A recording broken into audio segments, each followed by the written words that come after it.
Welcome to the No Name Podcast, episode 108, Hosea chapter 3. Yes, we are wearing the same clothes because we're filming 2 episodes in one day. Trying to get some stuff out to you before I head back.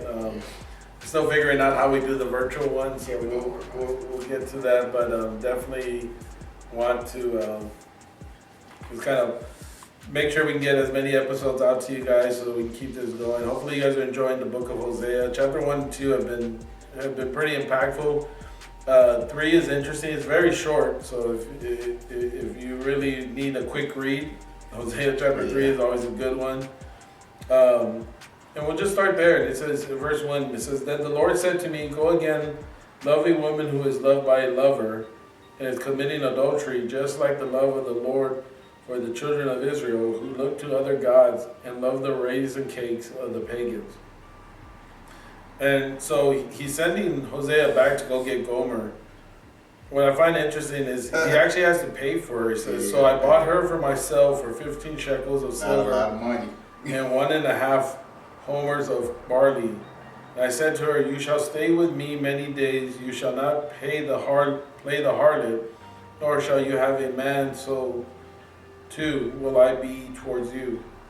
And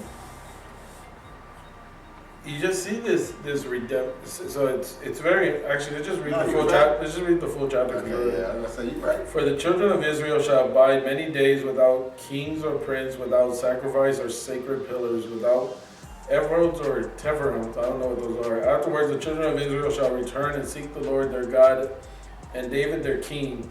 They shall fear the Lord and his goodness in the latter days." And I think, you're seeing a live forecasting, a foreimage of what Christ is going to do for us at the cross. You see, Hosea could have just went and took her. It was his wife. He just went and took her, but there was a debt to be paid. And so he pays these shekels, these barley weeds, so that he can bring her back. And it's the same thing for Christ, right? Exactly. Look, what I always find interesting about the story is, like, you always have to look at one of the things in understanding the Bible. I truly believe, and it's always going to be hard to understand it if you don't have a relationship with God and you don't allow the Holy Spirit to deal with you. The other piece is you have to stand on this foundational truth. I believe it. You got to truly believe it, and it helps you understand it more. Is that God is both love and just, both love and truth, and if you stand on that, you come to this understanding of, because in your thought, you can always say, well, why did Jesus have to die? Why couldn't, if God is the ultimate judge, why can't he just wipe it away? Right? If God is the ultimate judge, if he created all of this, why can't he just say, and no need for Jesus to go there? But you could. But that's where you have love and truth and love and justice, and you have this, that he's both. And so when you see that he's both, even though he created it, he abides by it. And so in order for it to be fulfilled, something has to be paid there. So you see the same thing with Hosea. Hosea probably could have went and just took his wife, but he didn't want just to take her. He was paying for her debt. As I read this, she was with the lover, but she must have taken something from him, from the lover or whoever she was with, in order for her debts to be paid. There had to have been a debt created that he had to pay her back. Right? So I don't know what that is. It could have been anything. It could have been, maybe she owed him money or something, and this is why he has her around or whatever. And the only way to free her of those debts is he has to pay it. And so he pays it and brings it back. He must have really loved her. Yeah. Because wow, man, really, I mean, and then you got to think about it in the aspect of wait, what was I going to say? I had it right on my name. Dang it. Dang, I forgot what I was going to say. What's up? Let me look it up. I don't know what to tell you right now. Just how the fact that we can be redeemed at such a, we think it's a great cost, but it probably was a little cost to God. You know what I mean? Jesus being sacrificed on the cross. I mean, because look, again, like I said, he must have really loved her, because he, like you said, he could have just been like, no. It's just me, you know. But he paid for it though. And look at her though. Like think about how she was at her lowest, probably the lowest point in her life, and he still, you know, came back. That showed me that we can be at the lowest point in our life at any time, and God can still redeem us. Yeah. You know what I mean? So, And I think what's interesting about this, and I was looking it up right now, what's interesting about this is like the price, based on what scholars believe, the price that he paid was for someone who was in a financial debt, enslaved to something. And what you see here, if you go back to chapter 2, right, her lovers are giving her all these things. mm-hmm. And then what did God say? He has to remove all those He things. took them all, right? So guess what? Those weren't free. She thought they were gifts. Mm-hmm. She probably thought it was something. Then all of a sudden, they're no longer free. Now she's in a situation, and Gomer's no longer, and Hosea is no longer probably. Remember, he said, God says, I'm gonna remove my blessings. I'm gonna remove.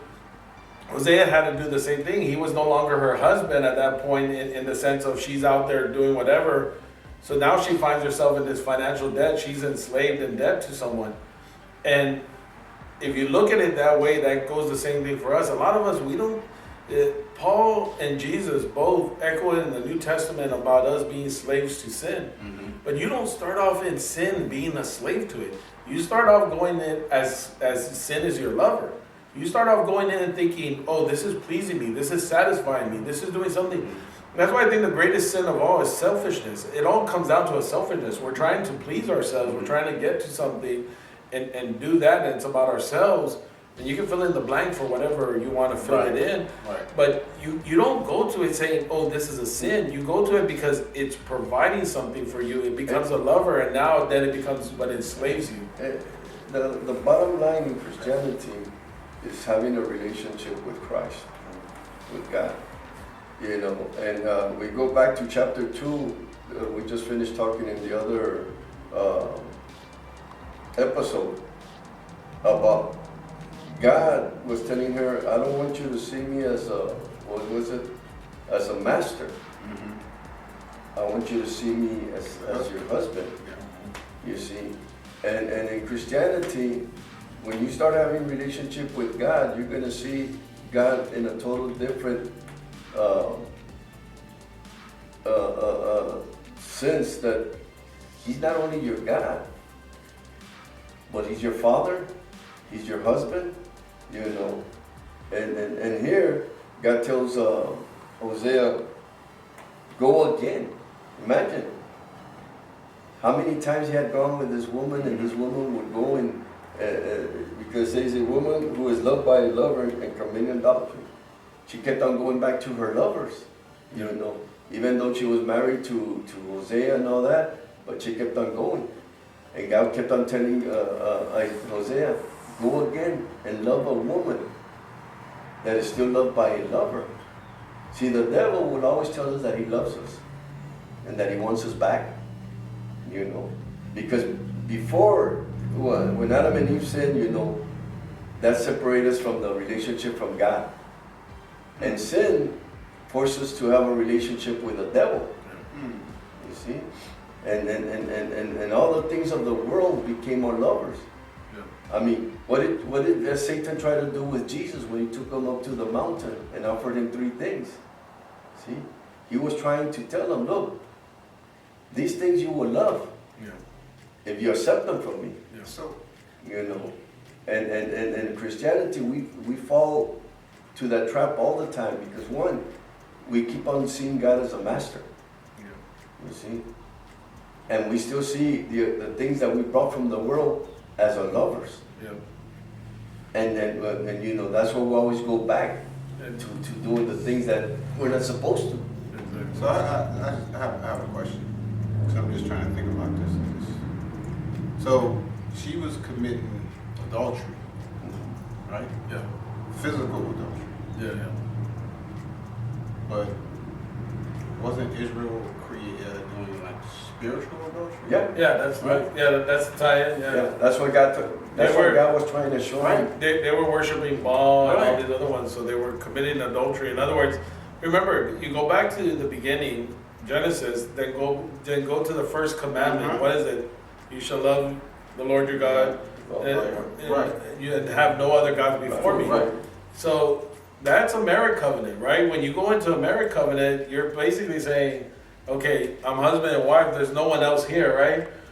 Unless you're into one of those weird relationships where there's multiple, right? But for the most part, it's one and one. Right. One and one, right? For the most part, it's one and one. Utah. And so you have that there, and that's what you see. What I find interesting in verse 3, right? So he pays the redemption, and he's paying it because he loves her. And he's paying the redemption because the price has to be paid. She's somehow fallen into the enslavement part. I think verse 3 is important. And we read over it quickly, and I think it's a hard lesson for Christians to understand. It says, and I said to her, you shall stay with me many days. You shall not play the harlot, nor shall you have a man. So too will I be towards you. In other words, he's saying, like, you're going to come with me, and we're going to be together. But there's no intimacy going to happen, right? And the reason I say that's important is because one of the things I think Christians struggle with in any relationship with God, and I call it the intimate moments. There's an intimate moment. There's this intimacy with God where the Spirit comes upon you. You see His blessing. You see these things, and sometimes as Christians we want that 24/7, and we get like sometimes you're at a service or something and you felt the Spirit and you want it all the time, and what happens is, you know, that intimacy can also be just a quick feeling, and then you keep searching for that, and you're just trying to replace it. What I think Hosea was really trying to tell Gomer was, like, we're not going to be intimate because you got to get to know me.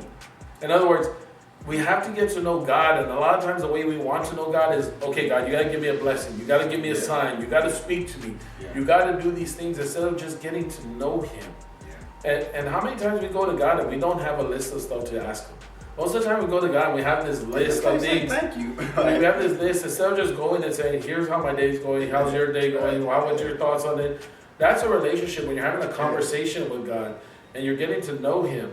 And I truly believe that there's a part in our Christian life when we're young, like, and again, I love using the prodigal son, and you can get mad that I use it a lot, but tough luck.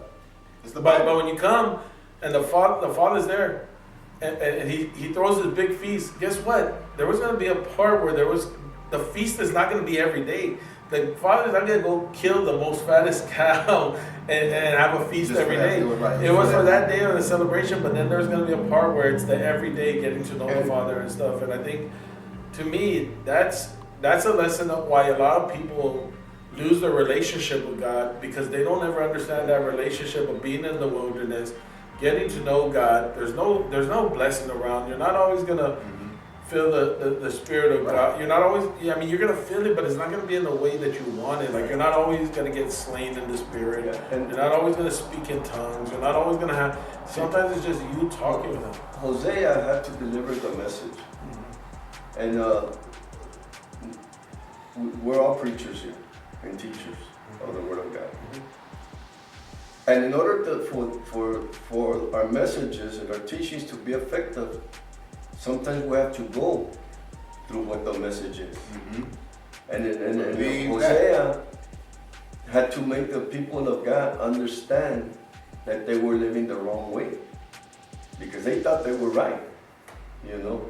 So Hosea had to go to it with Gomer, you know, through Gomer, you know, and God was showing him, this is what my people are doing to me, you know.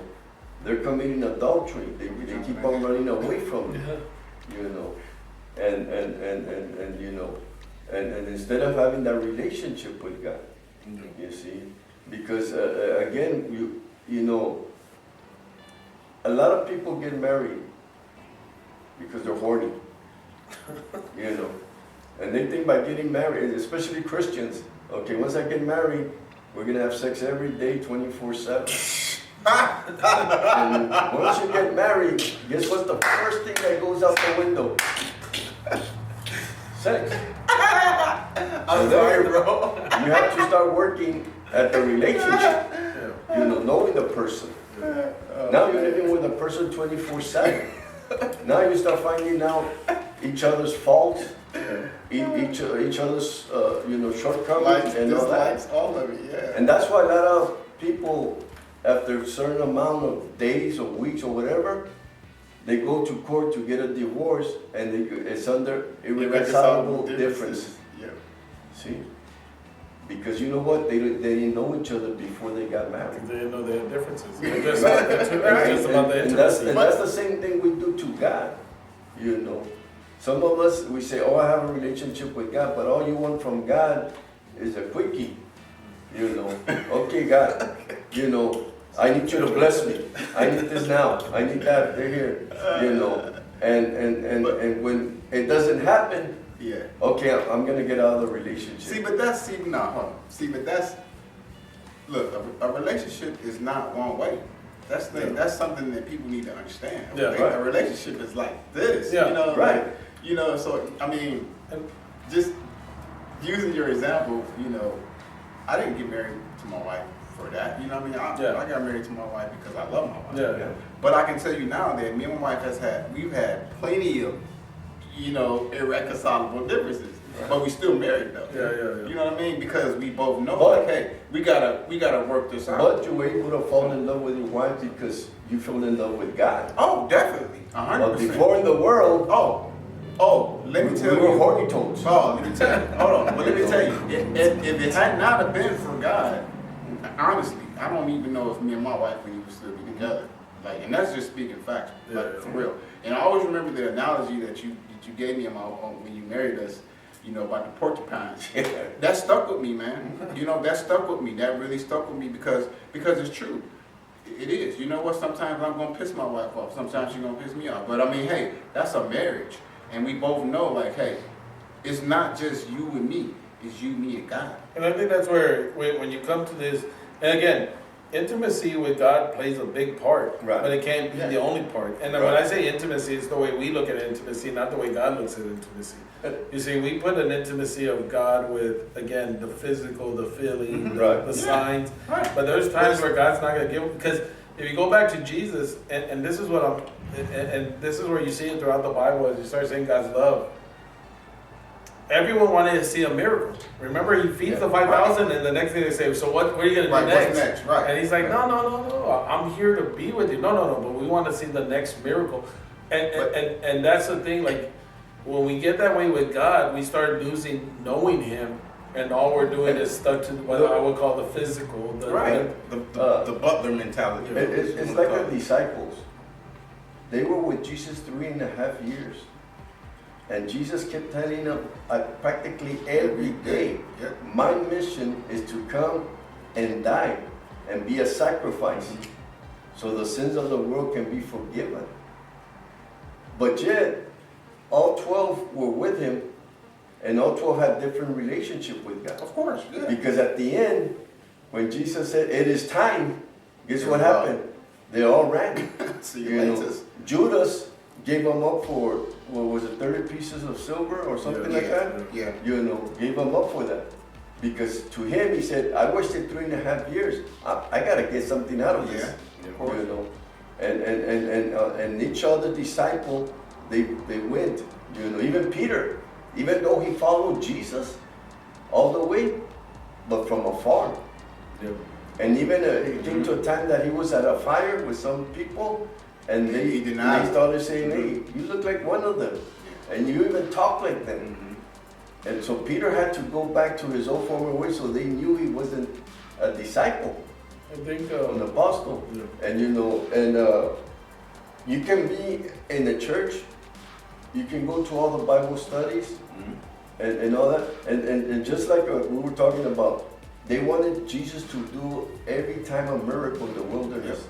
That's why they were following him. Jesus said, no, You know. it's a relationship. I think, You know, and you were, like when you were saying, we always want to feel God. yeah.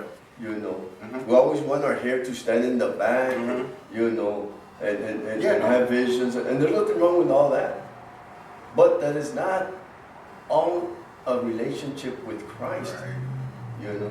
Just like being a pastor, being a leader in the church, that's not our whole Christianity. Mhm. That's just a little bit that we do for God. But in order to be effective in that, guess what? we have to have a relationship with Christ. To understand the vision and the mission of whatever church you're in, whatever ministry you're in, you have to have a relationship with Christ so God can make you understand the vision where He placed you. Yeah. Because if not, you're not going to understand it, and guess what? You're always going to look at it as a negative thing. And I think to close out, what I find interesting in the last couple of verses are actually foreshadowing what's to come. And it's almost like a prophecy. And what I find more interesting is he talks about that they're going to be without king or prince, without sacrifice or sacred pillars. And what's interesting about that is if you look after Malachi, there's this time period where it's silent. Yeah. Right? They no longer have a king. They've been exiled. They're under other rules. There's no one. When the kings were there, both right and wrong, when you look through the books of First and Second Kings and those areas and the Chronicles, you see that there was times the kings brought them back to the Lord, and there was times where kings pushed them away from the Lord. There was always someone directing them. And he starts talking about the same thing. This is going to be a wilderness time.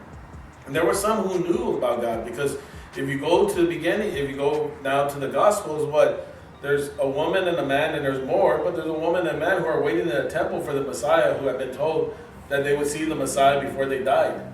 And so there were some that were still listening to God and who got the message and were in the wilderness of that time frame of not having a king or a queen, not having a king, not having this or that. And you see it there. And so Hosea's prophesying about that, because that was really about Israel getting to know God without having the physical piece of it. Right? They have known God's blessing. He brought them out of Egypt. He's blessed them. Even when they were exiled, He blessed them.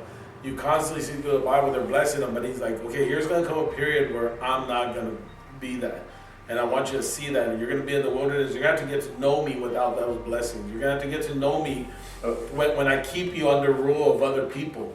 You're going to have to get to know me when Israel's not on top. Yeah. And so you see that happening. And I think that's a message for us as well, in the sense of it's about having that relationship with God again when the blessings aren't around. You see, we can get lost in the relationship when all we want is a blessing, and all we want is this. We're all going to go through wilderness. Times that, I don't know, I'm thinking about my experience and since I've been safe. There's been a lot of times that, man, in my storms and the darkest moments and all that, I pray, I seek the word and all that, I listen to gospel music and all, and I don't feel nothing. But I know God is with me, and that's the hardest thing for a Christian to understand, that Christianity is not by feeling, it's by a relationship with God. So when those dry moments in your life come, you will know that God is still with you, that God is there, and He paid the price, because Hosea paid the price for this woman to set her free again. He paid that money. Jesus didn't pay with money, He paid with His life. But when you don't have a relationship, you see Him as a master, you're always going to go back to who you think is your lover. No. See?